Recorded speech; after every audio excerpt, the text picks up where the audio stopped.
Hello నమస్తే అండి. ఈరోజు మనం కషాయం ఎలా తయారు చేసుకోవాలో నేర్చుకుందాం. ముందుగా వాటికి కావలసిన పదార్థాలు: మిరియాలు లేక పెప్పర్ పౌడర్ 1/4 టేబుల్ స్పూన్, అల్లం 1 అంగుళం, లవంగాలు 3, తులసి ఆకులు గుప్పెడంత, పుదీనా ఆకులు ఇవి కూడా ఒక 12 ఆకులు తీసుకోవాలి. కొంచెం పసుపు, హనీ ఆప్షనల్ అండి. సో ఇంకా మనం ఇవి అన్నీ మిక్సీ చేసుకుందాము, పౌడర్ చేసుకుందాము.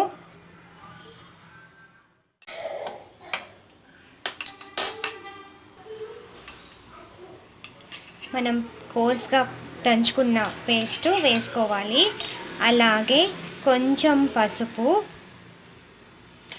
అలాగే 3 కప్స్ వాటర్ బాగా బాయిల్ చేసుకోవాలి.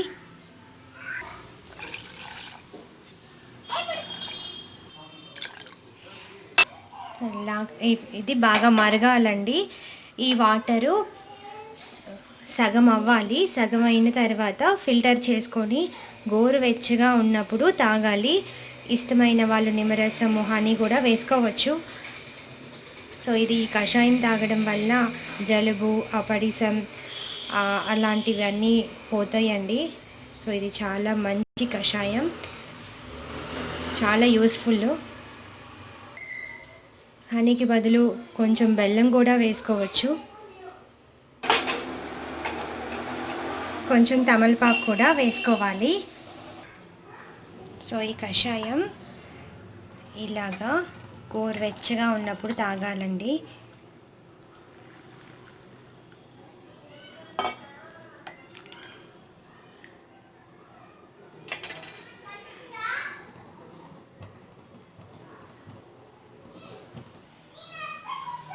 హనీ, నిమ్మరసం వేసుకొని గోరువెచ్చగా తాగాలండి.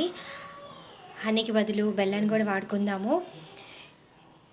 ఇలా పొద్దున ఒకసారి, రాత్రి ఒకసారి, పడగడుపున తాగాలి ఈ కషాయం. అప్పుడే వర్కౌట్ అవుతుంది. సో మీరు కూడా ఇలా చేయండి. నా ఛానల్ కనుక మీరు ఫస్ట్ టైం చూస్తున్నట్టయితే సబ్స్క్రైబ్ చేసుకోండి, లైక్ చేయండి, షేర్ చేయండి, కామెంట్ చేయండి. పక్కనే ఉన్న బెల్ ఐకాన్ని క్లిక్ చేయండి.